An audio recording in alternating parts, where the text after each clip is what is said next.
I haven't faced any challenges when communicating my vision thus far, so I guess I've been lucky. I have an awesome DP, I have to say. He is...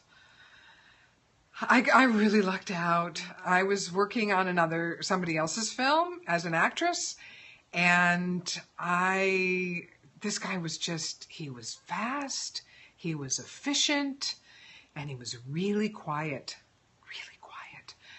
And I had had a bad experience with a DP before this on my first film, and I was looking, on my next film, I was looking for a new DP.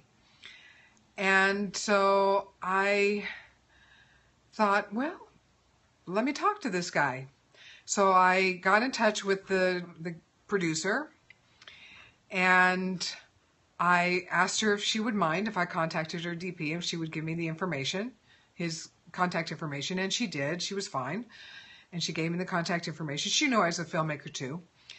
And I reached out to him, and I told him, he remembered who I was. It hadn't been that long since I'd done the film, and he remembered the scenes that we worked on together, and he was very complimentary of me as an actress. And I told him that I was also a filmmaker, and I was working on a film project and getting ready to shoot, and I liked his work, and I liked working with him. They had shot on film. They'd shot in black and white on film, which I thought was really an interesting choice. And I asked him if I could meet with him and talk with him about shooting my project.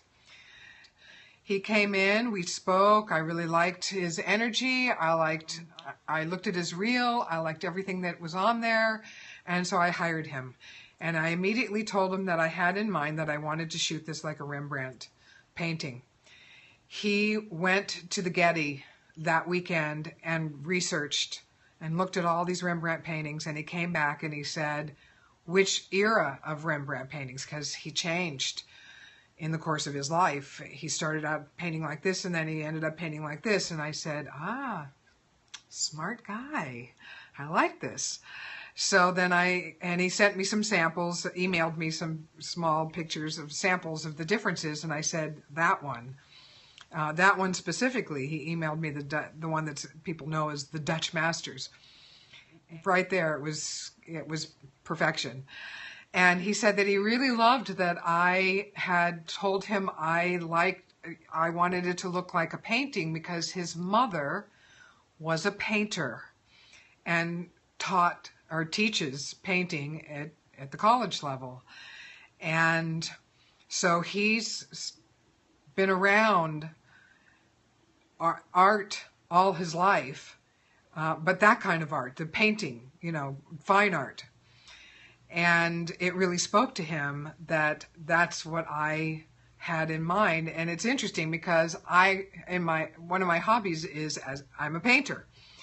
So that's how I often think of things that, when I think of how I want my film to look, I often think of it as a style of painting, just because that's a frame of reference for me as a painter myself.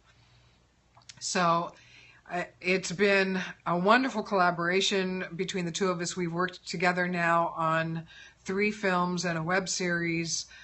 I don't want to work with anyone else. He anticipates what I'm going to want. He works very quickly. He has a team that he works with, and they all work very quickly and very well together.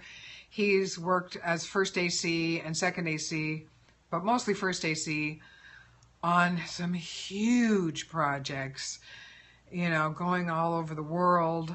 He knows every camera.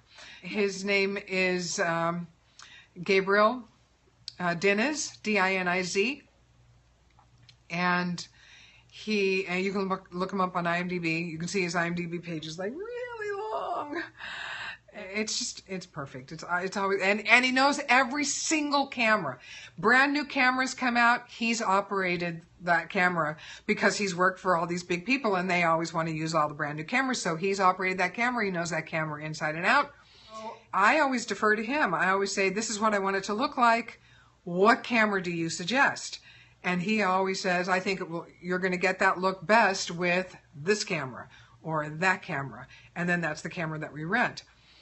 He's so dedicated, and I just love that about him. That it's a great collaboration, and I don't want to work with anyone else. That's all I'm saying. I don't want to work with anyone else. I get these people, and it's like, you're mine.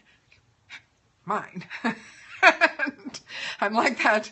I'm like that with my editor. Of course, he's my husband, so he is mine.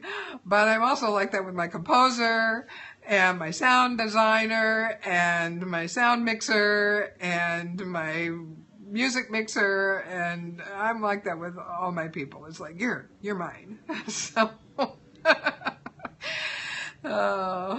when it came time for me to actually step out and do my own stuff, it wasn't that difficult. Now, I had a mentor who'd been a filmmaker, and he'd made about 10 films, so yeah, I had help, but every week I would shoot stuff. This was like no budget.